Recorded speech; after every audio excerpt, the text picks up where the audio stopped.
నమస్కారం. ఈరోజు భారతదేశంలో బంగారం రేట్లు తగ్గించడానికి మోడీ గవర్నమెంట్ ఆలోచిస్తున్నటువంటి ఒక గొప్ప స్కీమ్ లాంటిది అనుకోవచ్చు, పథకం లాంటిది అనుకోవచ్చు, స్ట్రాటజీ లాంటిది అనుకోవచ్చు. కలెక్షన్ ప్యూరిటీ టెస్టింగ్ సెంటర్, సిపిటిసి అంటారు. బ్యూరో ఆఫ్ ఇండియన్ స్టాండర్డ్స్ ప్రకారం దాని యొక్క క్వాలిటీ ఎంత ఏంటి చెక్ చేసి దీనికి మనం ఎంత అంటే 22 క్యారెట్, 24 క్యారెట్, 18 క్యారెట్ ఎంత ఏంటి చూసుకొని ఇక దానికి స్వల్పకాలిక వ్యవధిలో బ్యాంకులో డిపాజిట్ చేయొచ్చు.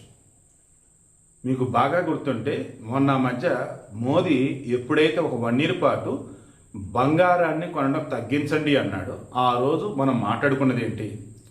బంగారాన్ని మన వాళ్ళు అత్యధికంగా ఇంపోర్ట్ చేసుకుంటున్నారు.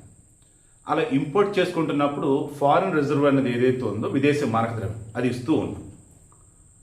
అప్పుడేమవుతుంది? మన దగ్గర వచ్చేసి రూపాయి వాల్యూ పడిపోతుంది.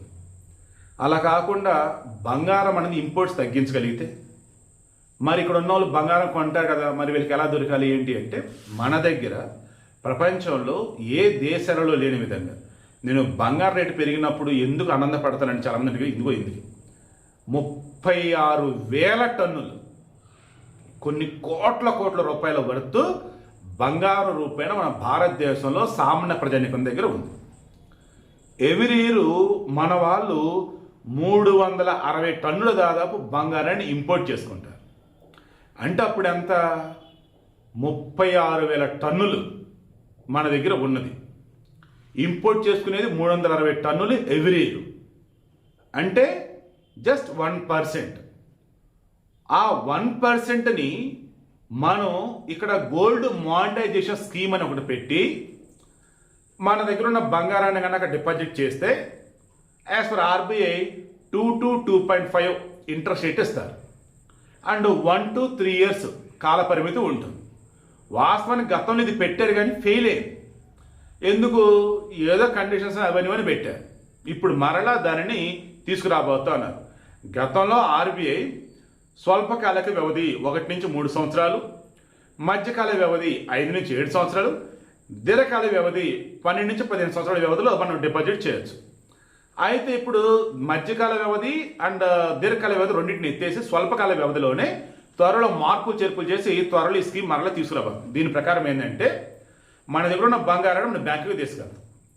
అక్కడ ఇందా చెప్పిన కదా కలెక్షన్ ప్యూరిటీ టెస్టింగ్ సెంటర్ అని చెప్పేసి అక్కడ బ్యూరో ఆఫ్ ఇండియన్ స్టాండర్డ్స్ ప్రకారం మొత్తం అది ఎంత క్వాలిటీ అని చూసి దానిలో రాళ్ళు గీళ్ళు ఉంటాయని పక్కన పడేసి ఆ మిగతా మొత్తం వెయిట్ వేసేసి దాని తగ్గ మనకు రిసిప్ట్లు ఇస్తారు.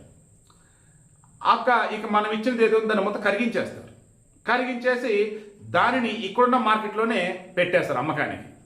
మనం ఇంపోర్ట్ చేసుకోవట్లా, మన దగ్గర ఉన్న బంగారాన్ని మరలా మార్కెట్లో పెట్టేస్తున్నారు. మనకి ఎప్పటికి ఇస్తారు? మనం 10 years ఆల్రెడీ చెప్పాం కదా, సంవత్సరమా లేదంటే 3 సంవత్సరాలు 10 years పెట్టినాం. అప్పటికి మనకి ఏం చేస్తారంటే మనం కోరుకుంటే బంగారపు తీగలో బంగారపు కడ్డీలో అది ఇస్తారు. లేదన్నప్పుడు ఆ రోజు మార్కెట్లో బంగారం రేటు ఎంత ఉందో అంత ఇస్తాడు.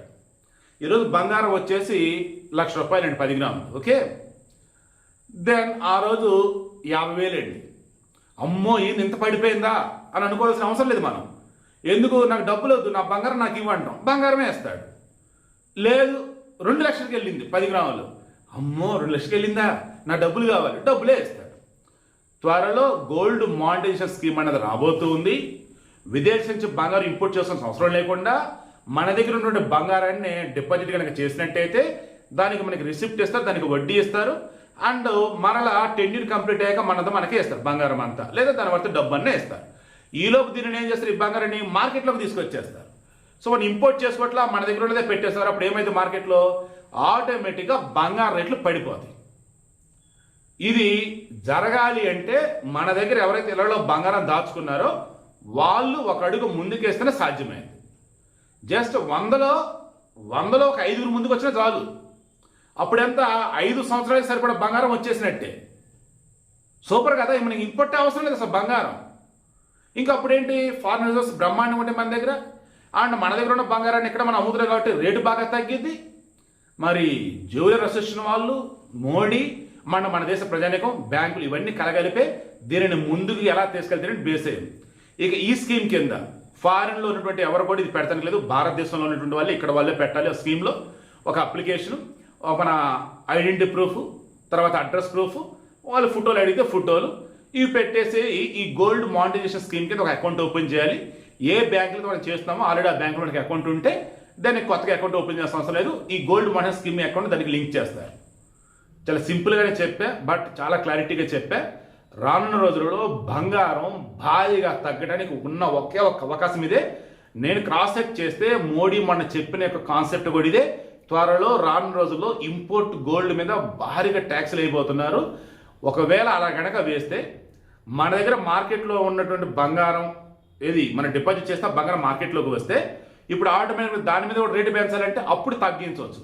మరి అప్పుడు ఇంపోర్ట్ చేసుకునే వాళ్ళు ఏం చేస్తారంటే అది వద్దని చెప్పేసి ఇక్కడ కొంటారు వాళ్ళు. ఇప్పుడు ఇంపోర్ట్ తగ్గిపోతుంది. And bureau of Indian standards ప్రకారం and quality and collection and purity testing సెంటర్లు మొత్తం దానికి 24 క్యారెట్ 18 క్యారెట్ మొత్తం స్టాంపులు కూడా వేసేస్తారు కాబట్టి ఇబ్బంది కూడా లేదు. సో చీటింగ్ ఉండదు, ఫ్రాడ్ ఉండదు, సూపర్ క్వాలిటీ, తక్కువ రేటు, బ్రహ్మాండంగా మార్కెట్లో అవైలబిలిటీ.